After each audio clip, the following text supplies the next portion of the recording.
বাঙাল বাড়ির মাইয়া বইলা কথা, একটু কচু ঘেঁচু খামু না তা কি হইতে পারে? আরে আমি নিজের কথাই বলছি। যেহেতু বাঙাল বাড়ির মেয়ে এবং বিবাহসূত্রে বাঙাল বাড়িরই বউ, তাই জন্য কচু তো আমাদের বাড়িতে হয়েই থাকে। তবে এই দুধমান কচু নারকোল বাটা দিয়ে খাওয়ার যে স্বাদ, সেটা কিন্তু এক কথায় অনবদ্য। আর সেদিনকে এরকমই একটা ভালো দেখে কচু পেয়ে গেছিলাম সামনের সবজিওয়ালার কাছ থেকে।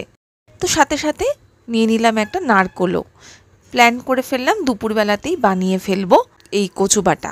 শুভস্য শীঘ্রম, কোনো দেরি নয়। যেমন ভাবা তেমন কাজ। কিন্তু কি বলুন তো, আজকাল এই নিউক্লিয়ার ফ্যামিলির যুগে ছোট ছোট পরিবারে শিলনোড়ার ব্যবহার তো নেই বললেই চলে।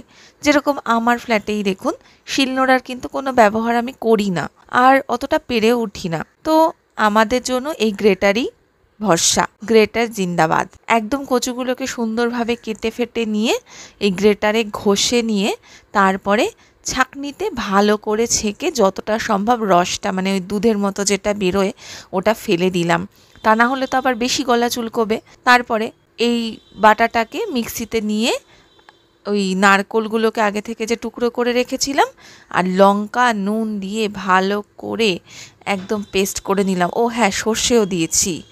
তারপরে ওটাকে বাটিতে নিয়ে তার মধ্যে দিয়েছি সর্ষের তেল আচ্ছা করে। ভালো করে গরম ভাতের সাথে যখন মেখে মুখে দিলাম এক গ্রাস, আহা সে যে কি অমৃত, যে না খেয়েছে তাকে বলে বোঝানো সম্ভব নয়। আপনারা যদি খেয়ে থাকেন খুবই ভালো কথা, তবে যদি এখনও অবধি না ট্রাই করে থাকেন এই অমৃতসম পদটি, তবে অন্তত একবার ট্রাই করুন এই ইন্দুবালা ভাতের হোটেল স্টাইলের কচু বাটা।